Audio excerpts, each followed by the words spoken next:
There's a discovery that I've recently found. In life, you can never do what you don't know. It's simply hard. You can't do what you don't know. You can only do what you know. And what you know comes from what you have experienced, what you have seen, what you have been taught, and sometimes from what you have felt. So, with that principle in mind that you can only do what you know, you can't do what you don't know, I want you to imagine this scenario. Imagine growing up in an abusive family.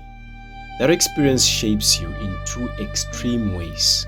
Number one, you may repeat the same abuse with your own family, or sometimes even go worse than what you actually faced. That's the first shape. That's the first extremity this thing of growing in an abusive family can have. The second, you might swing to the opposite extreme, probably like spoiling your children and calling it love. Actually, both paths are broken. Why? Because abuse is just what you know. And when pain is your only teacher, love, respect, and discipline remain foreign languages. So let's say you grow up from that kind of a family, and then you start your own. And with tears in your eyes, you keep on reciting these words. I will never make my children go through what I went through. I will give them what I never had. Yeah, that's the morale of most of the 80s, people born in 1980s, 70s, 90s.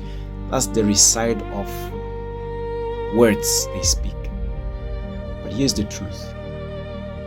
You are not loving your child by doing that. You are simply revenging your parents through your child.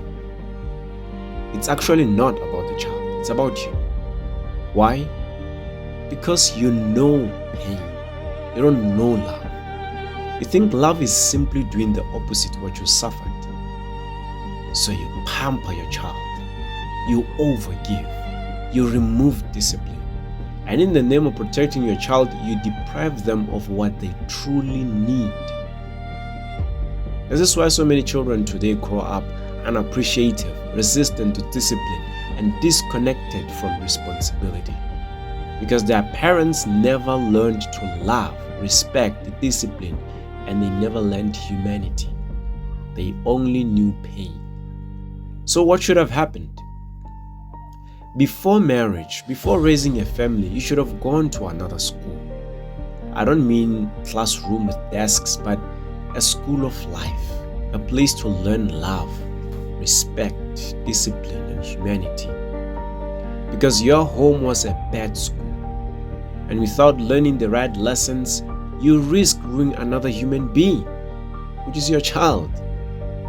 Have you ever heard phrases like, follow your heart, do what pleases you, don't care what anybody says? Yeah, phrases like that can be dangerous. Because what's in your heart might not be good. Probably it might be evil, shaped by pain. It's better to say things like, do what is right. When you're faced with a tough situation, don't just follow the words of follow your heart. There is an expression that says, do what is right. The good thing about this expression is it challenges you to ask yourself, do I even know what is right now? And if not, where can I learn it? There's this movie that shows that this transformation is possible. It's called The Ultimate Gift. The moral of the movie is just a reckless boy that becomes now responsible. But here's the thing, he doesn't just become responsible to himself or for himself, but for society. It proves that change is possible, that you can learn what you don't know, that you can break the cycle. So remember, you can never do what you don't know. but you can choose to learn what is right. And in doing so, you can give your children not revenge, but true love, respect, and humanity.